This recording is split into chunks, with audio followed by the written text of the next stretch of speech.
Welcome to Rants TV. Hi guys, nandito po tayo ngayon sa Quezon Avenue in Quezon City. Please samahan niyo po ako mag-update dito sa MRT3 station ng Quezon Avenue. Ito po yung update natin today, June 22, 2026. 3 weeks ago, nandito po tayo nag-update at finally, tapos na po ang improvement at rehabilitation ng MRT3 station. Na-fix na po lahat ng mga glasses, mga transparent glasses. Sa na sakit ng ganito, oh,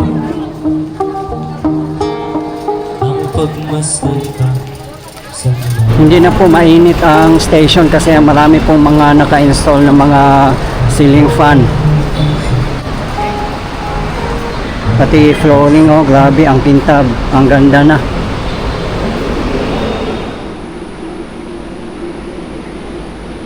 Ito na po yung mga bagong restroom. Sensored na po ang mga urinal. Meron din po hand dryer. At pati mga faucet ay sensored din po. Meron na rin pong soap.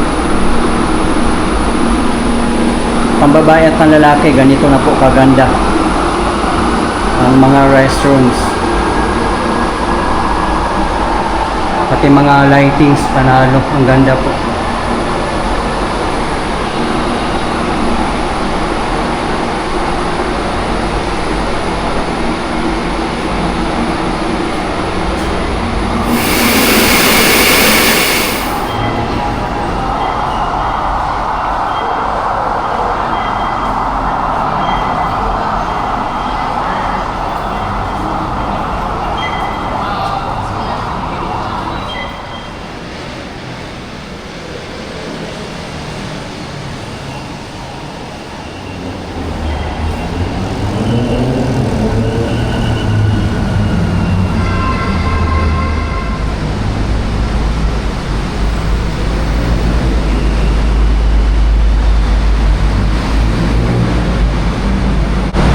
Ayan, oh, mga tactile naka-fix na po.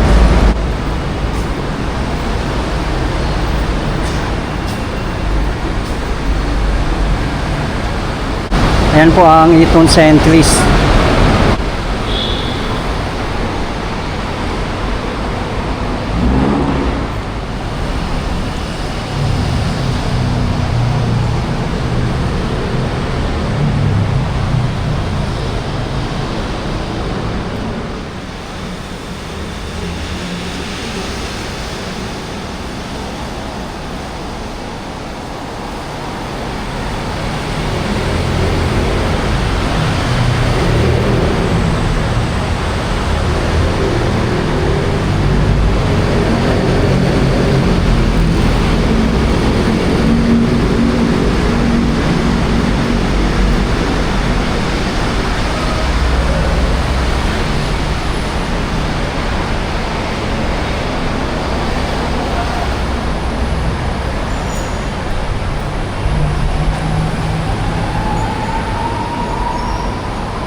Maganda rin po, marami ng mga signage. May elevator naman po dito, lalo na para sa mga PWD, senior citizen, mga buntis at iba pa.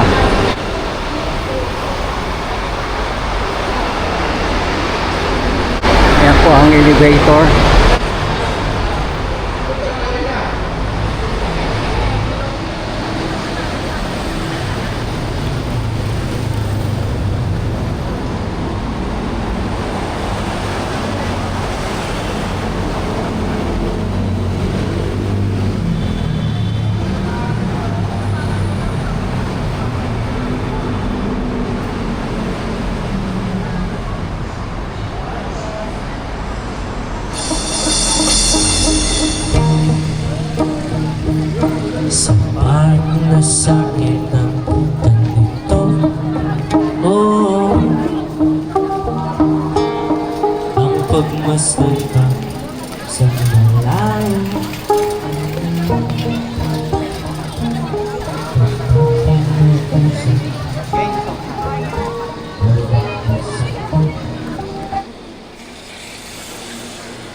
sa EDSA Rehabilitation, kasama po sa mga improvements ang mga MRT service stations, busway stations, mga footbridge, mga sidewalk at iba pa. Abangan na lang po natin guys kung anong MRT service station ang isusunod po. Sa mga hindi po nakakaalam, buong EDSA po ang rehabilitation. From Rojas Boulevard in Pasay City up to Monumento in Caloocan City. At kabilaan po siya guys. Kaya napakalaking project po ng ating pamahalaan.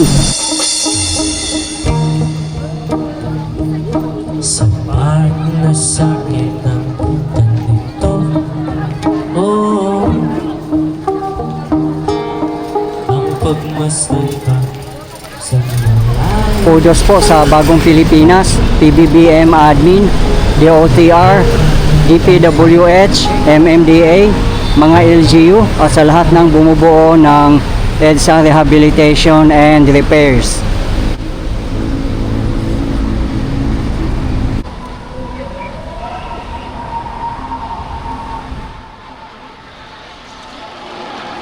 Ayan naman po sa tapat natin ang Quezon Avenue Busway Station. Hindi pa rin po siya na-rehabilitate. Ang kagandahan lang po ng busway station dito ay nasa baba lang po mismo ng MRT service station.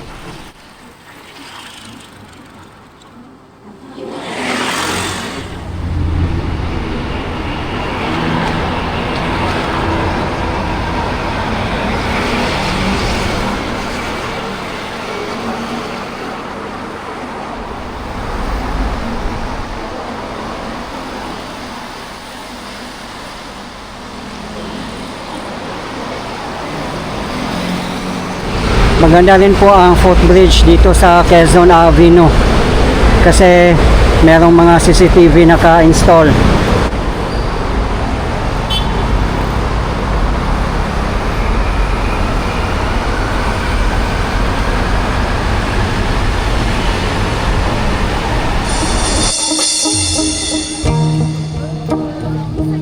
Sa sakit ng Sana magkakaroon dito ng elevator or escalator kung ma-rehabilitate na po.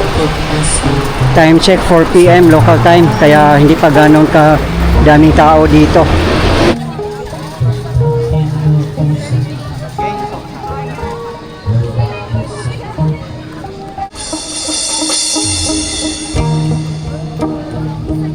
sa sakit ng Kaya kawawa din po yung lola. Wala kasing choice. Walang elevator at escalator. Kaya maghagdanan po talaga.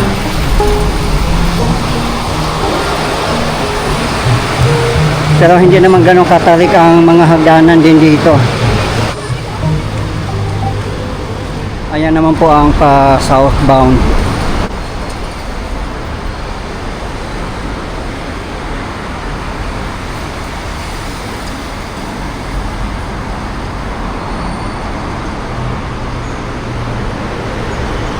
Diyan po sa kabilang side ang northbound. sa sakit ng ganito, oh, Sa mga hindi nakakaalam, may exclusive bus lane po ang mga carousel buses sa kahabaan ng EDSA at meron din po silang designated busway station.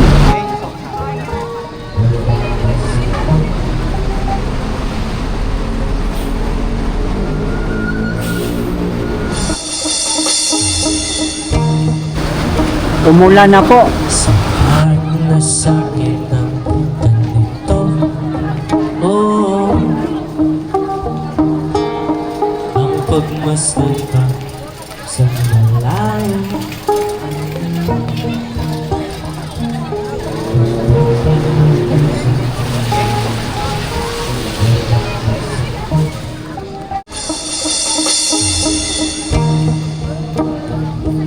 Sa sakit ng ganito, oh, ang pagmasdan ka sa malayo.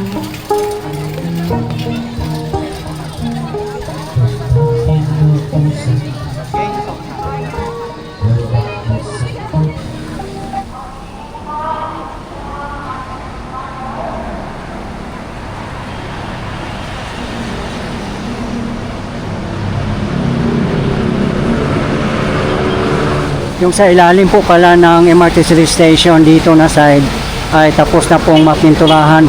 Doon na lang po sa kabilang side ang konti na lang po ang tatapusin.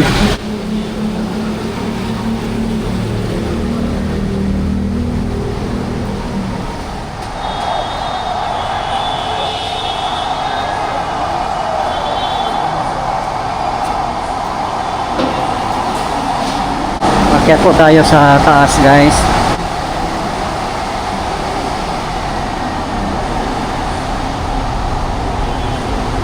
Ayan, nilagyan na po pala nila ng screen dito. Ayan, oh.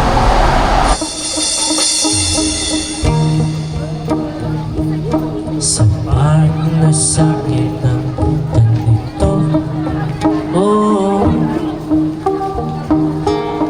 ang pagmasdan ka sa malayo.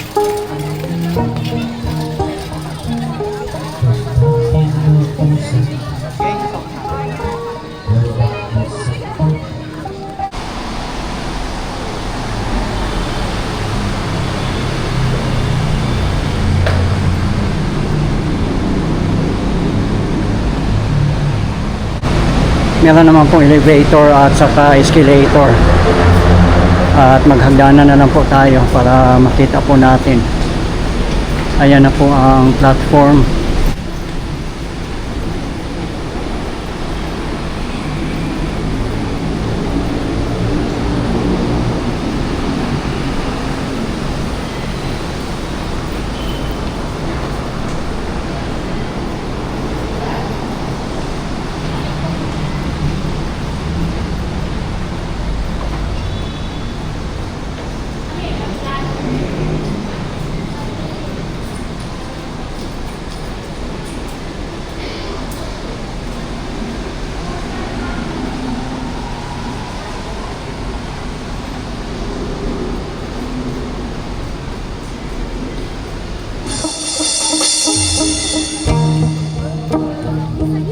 Sa part na sakit ng ganito, oh, ang pagmasdan ka sa malayo.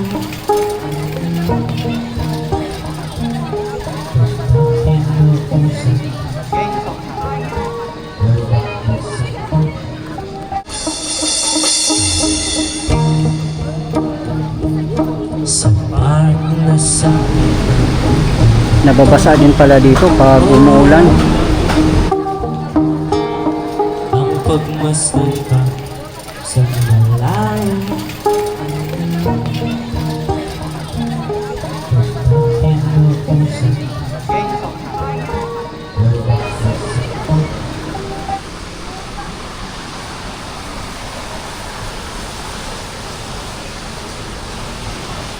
Ito po yung footbridge patawid doon sa northbound.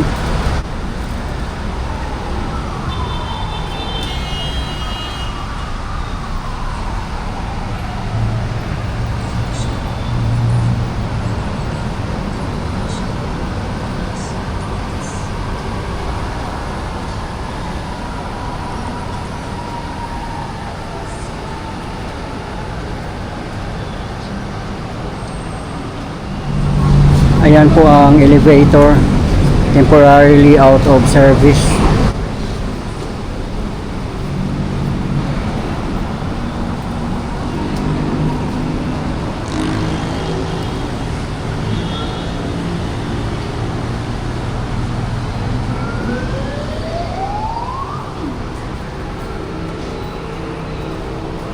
Merong ramp dito at merong ding hagdanan.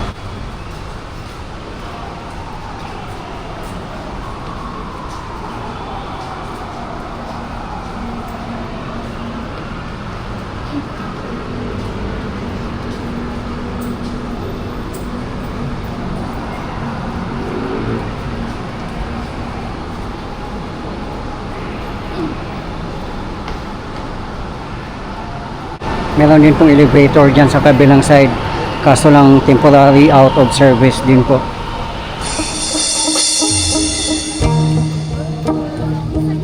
Sa part na sakit ng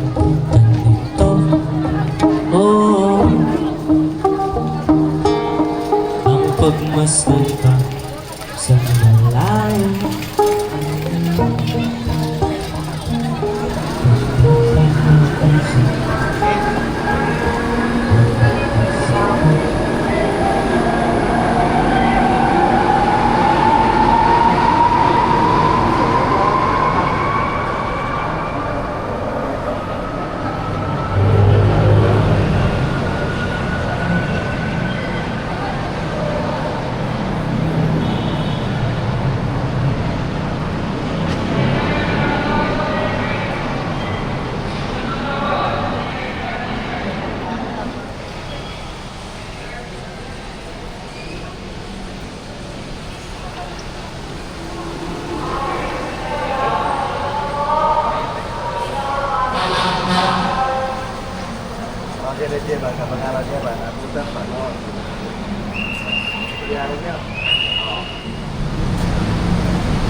sa part na sakit ng ganito.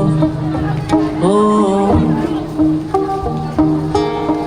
ang pagmasdan ka sa malayo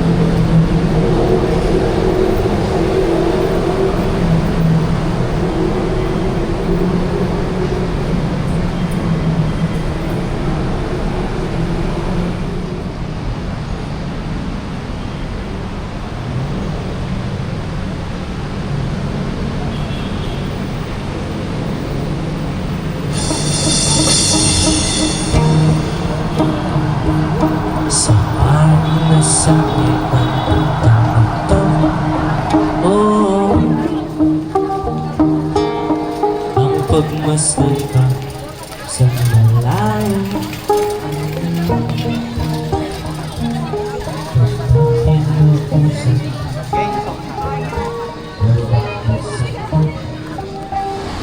Okay guys, ito po yung latest update natin ngayon dito sa Quezon Avenue MRT3 Station in Quezon City. As of today, June 22, 2026. Maraming salamat po sa patuloy niyong suporta at panunod ng aking mga videos. I really appreciate po.